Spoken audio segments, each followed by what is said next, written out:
Good day to everyone, and welcome to Networkers Champ YouTube channel.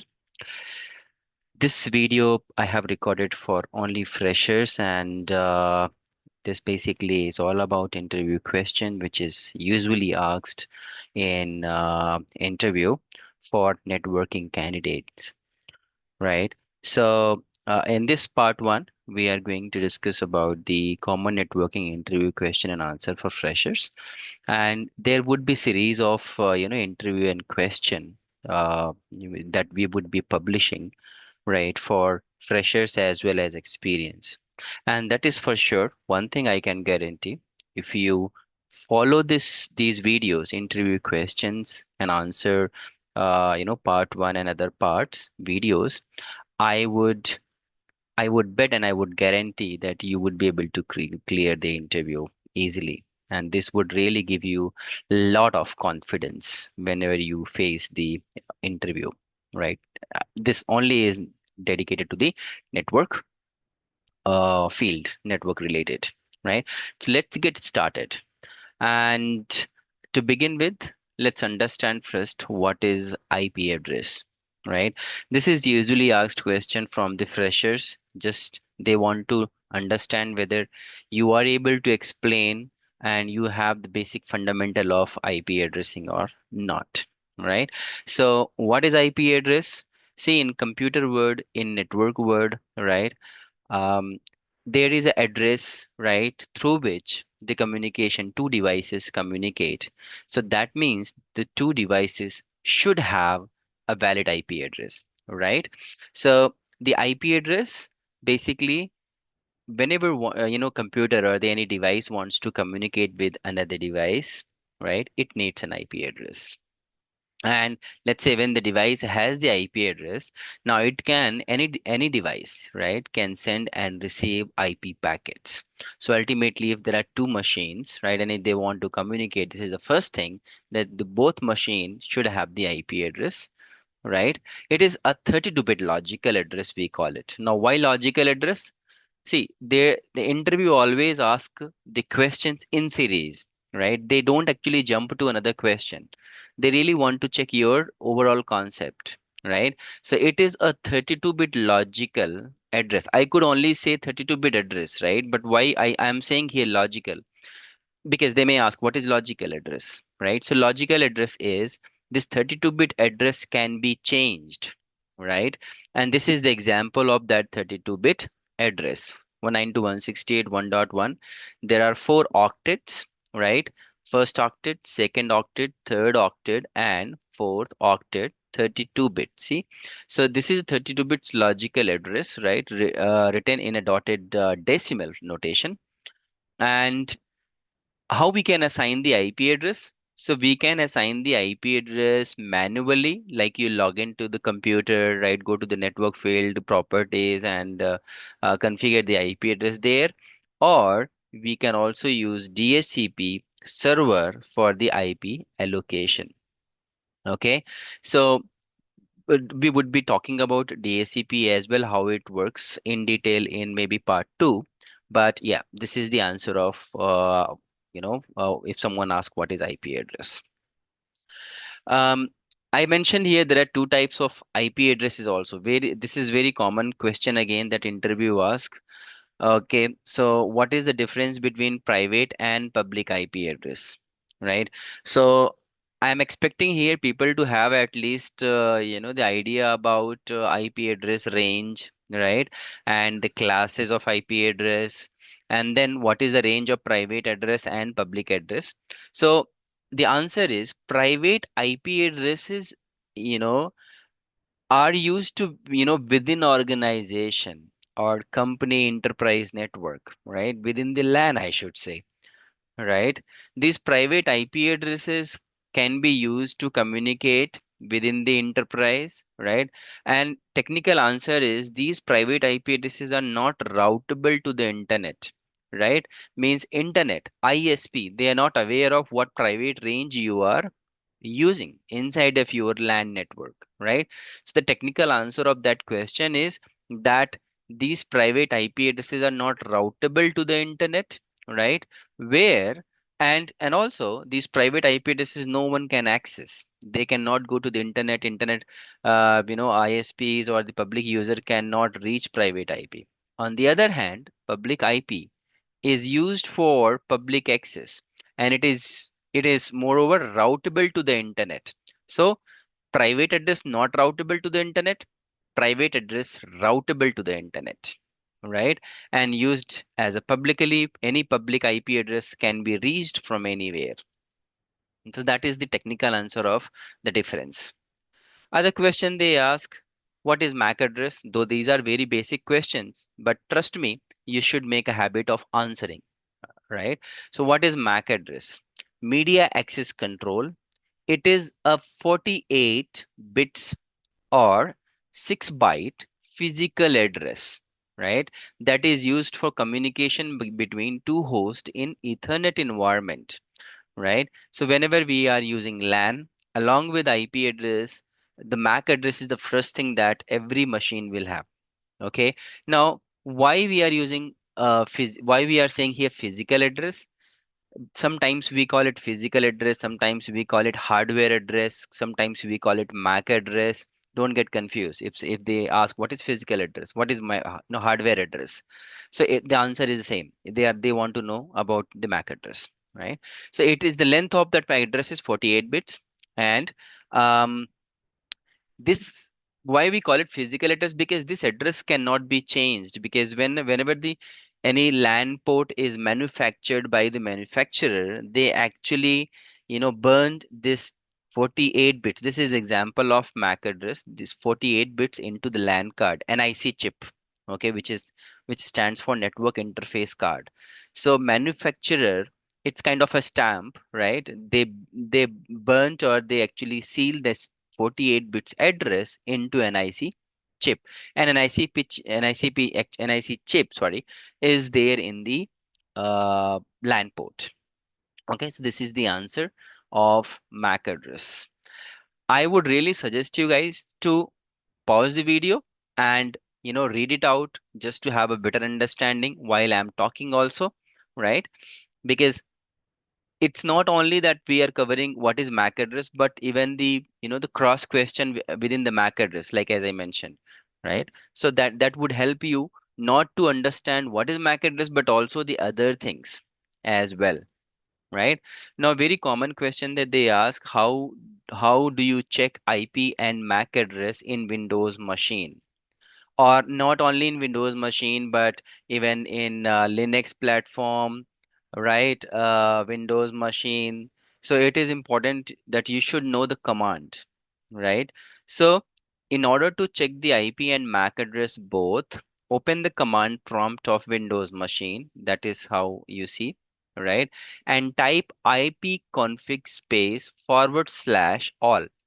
So this basically command and hit enter. This would give you the all details, right? Along with what is the physical address. This is the physical address actually. And then what is the IP address? This is the IP address you see. Um, if there are IPv6 as well, so IPv6 address also, right? This is the IPv6 address. Subnet mask, this also would give you the detail of what is the default gateway. So this is handy command for all network engineers, right? Through the command prompt, and this is the answer, right? In basically Mac OS, we can use if config, that is basically used to check the IP address. So I hope this is clear. Let's move to another slide. They the interviewer ask actually what is switch, what is router, right? So what is switch here? So the switch basically, right, is a layer 2 device which expands LAN, right, by connecting multiple devices together. So it is a centralized device actually. Switch is a centralized device, okay, and through which all the end user, that could be your end machines, laptop, could be printer, could be um, fax machines, could be desktop, right, would be connected to this switch, right? So we all know what is switch, but it is important to know how to explain. So switch is a layer 2 device which expands LAN by connecting multiple devices together. It forwards the frame using the MAC address. Okay, so because switch basically it is a layer 2, so we would be talking about, by the way, the OSI model also, but switch works at the data link layer, and that is why it only understands MAC address, right? How the forwarding happens in the switch, it supports unicast, multicast, and broadcast, right? It supports all three, and then it is also a full duplex device, right?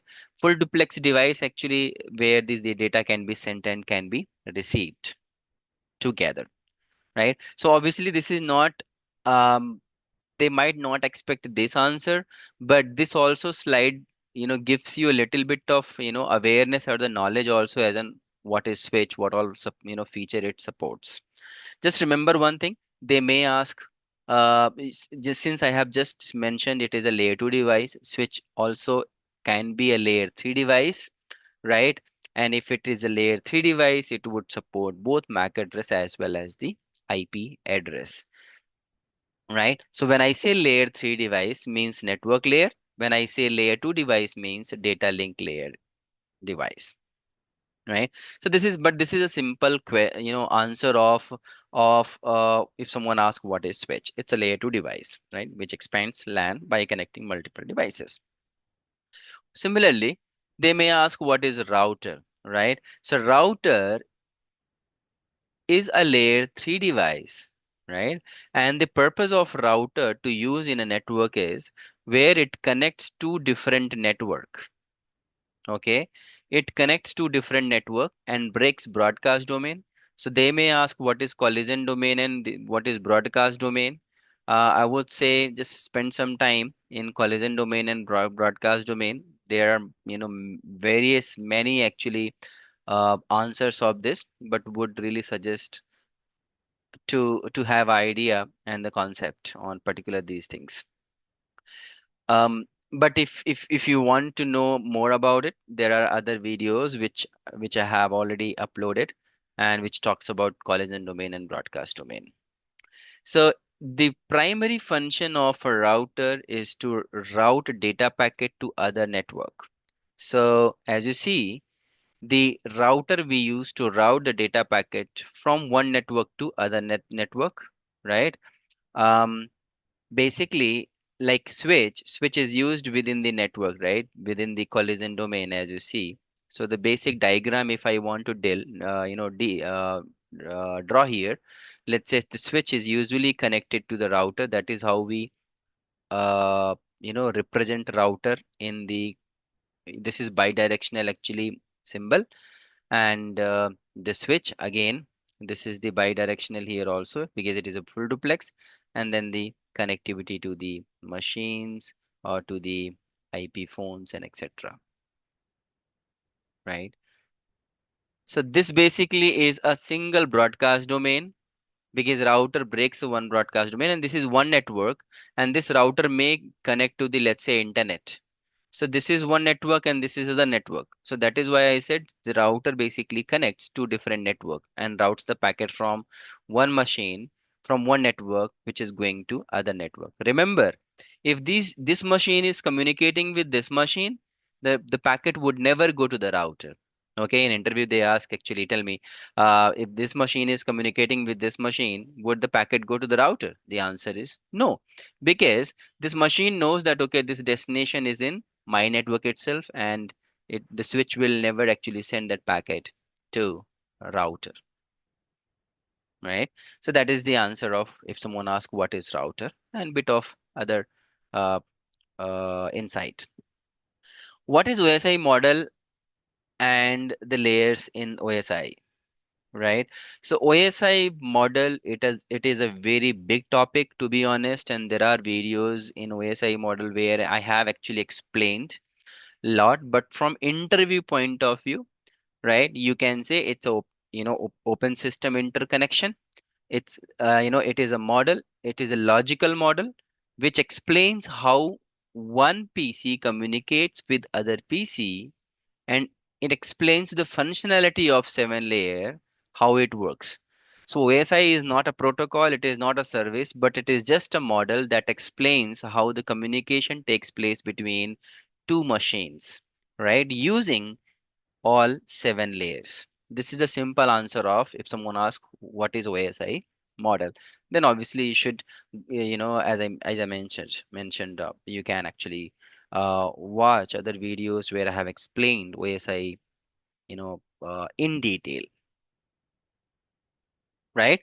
Um, there are other actually questions in short, as in they ask what is, for example, what is DNS, right? So if you are a fresher, they would not expect lot of much from it from this topic. But then I have uploaded another video where we are talking about all questions pertaining to DNS itself, right? So domain name system is a service protocol. We can say service, we can say protocol that translates name, right, into IP address, right? So name means, let's say for this is name, and the reason only why we use DNS, because in internet, right, word, in network word, it is hard to remember the IP addresses, right? If someone gives me 10 IP address to remember, it is difficult to remember. But if someone gives me 10 names, right, I can easily remember. And that is why we use, for our convenient purpose, we use name in the browser, right? We type the name, not the IP address. So let's say when you type this name, ul- ultimately the machine where you are typing, right, that does not know what this name is, because machine is a binary, understands binary language, it doesn't understand name, right? Machine still needs to know what is the IP address of this google.com. Just remember, right? So that is why we use DNS, right? That basically translates that name into IP address and tells us what is the IP address of google.com, and then this machine would process the data, would process the request, right? So like for example www.networkerschamp.com, this is also a name. Ultimately there is a IP address mapped with this name, there is IP address mapped with this name, right? Where that mapping takes place? In DNS. So there would be a DNS server, maybe in internet, or maybe local DNS server, right?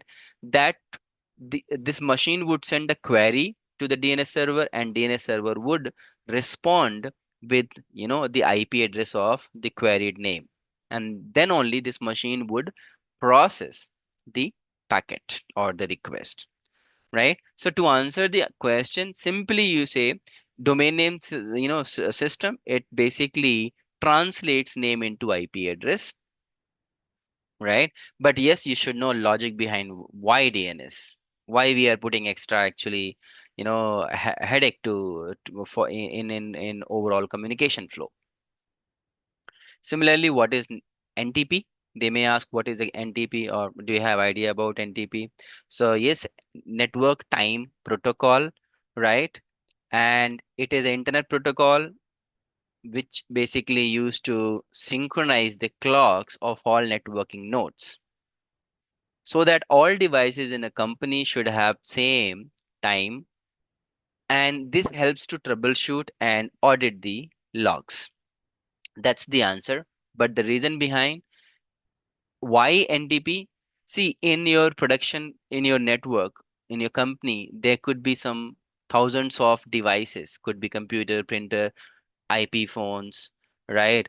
Laptops, network devices like routers, switches, right? Firewalls, and etc.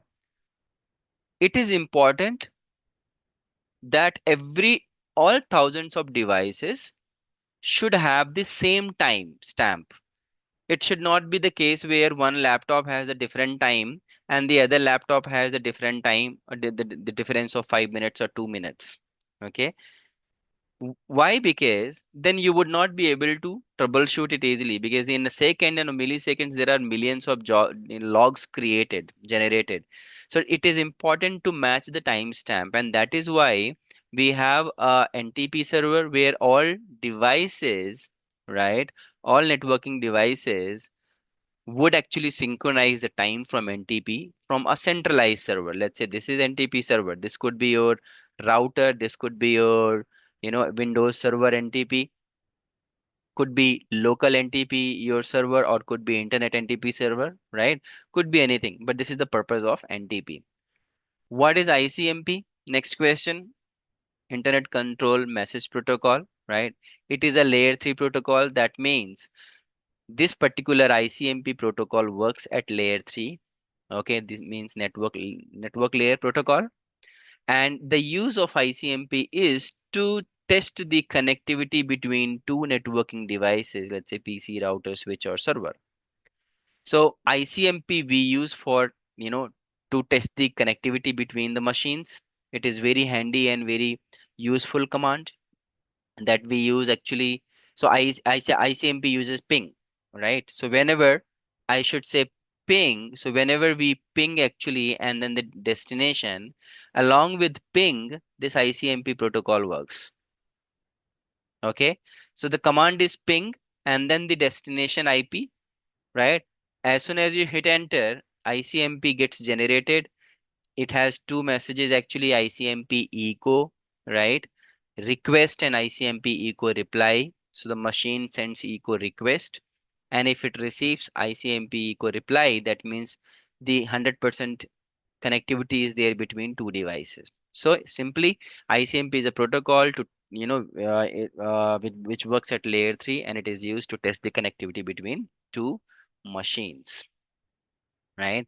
Um, so again, it is important to know what are the codes and the type in ICMP. So I would actually I'm going to upload more videos where we are talking about from the experienced candidate perspective. I know if I put lot of information in this single video, it would be difficult you guys to absorb because I'm understanding you are fresher and you're still grasping the things, you are understanding the things, right? But gradually you would get to the point where you need even the advanced level of knowledge, right? And this is where the other videos would help you. Another question, what is ARP? Address Resolution Protocol, right? Interviewer want to know whether you know the ARP or not. So it is a layer 2 protocol, or you say layer 3. Basically, it works between layer 2 and layer 3 of the OSI model. And the purpose of ARP is it basically learns the MAC address of other machine using the destination machine IP. So what is the answer of this? Address Resolution Protocol learns the MAC address with the help of IP address. Why?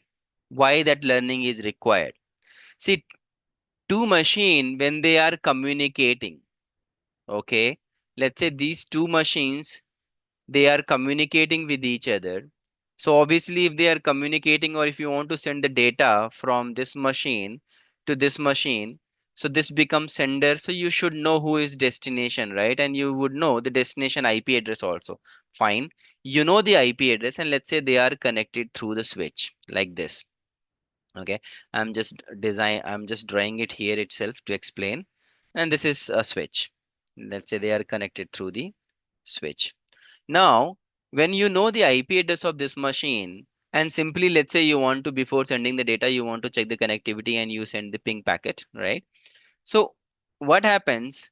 This machine cannot communicate with this other machine if it doesn't know what is the MAC address, because every machine will have two address, right? One IP address and MAC address. It is important. So if this device doesn't know what is the MAC address of this device, the communication would not successful in this LAN, right? So it is important that this machine should know the MAC address of this machine. And how would it know? And this is where by default it doesn't know. Just remember, first time when they are communicating, it doesn't know. This machine doesn't know about it. This machine doesn't know about this machine. So this is where address resolution protocol, we use ARP, right, to learn the MAC address of the destination IP. Just remember, ARP only works within the LAN itself, right? So the MAC address learning never happens outside of the network. So this is the answer. I hope this is clear. As I promised you guys, we have uploaded a lot of videos which will really help you to be the master in networking and cracking the interviews, right? Please do subscribe and like the channel for all interesting and useful videos which would be really important and really useful for your, you know, future learning. Thank you for watching.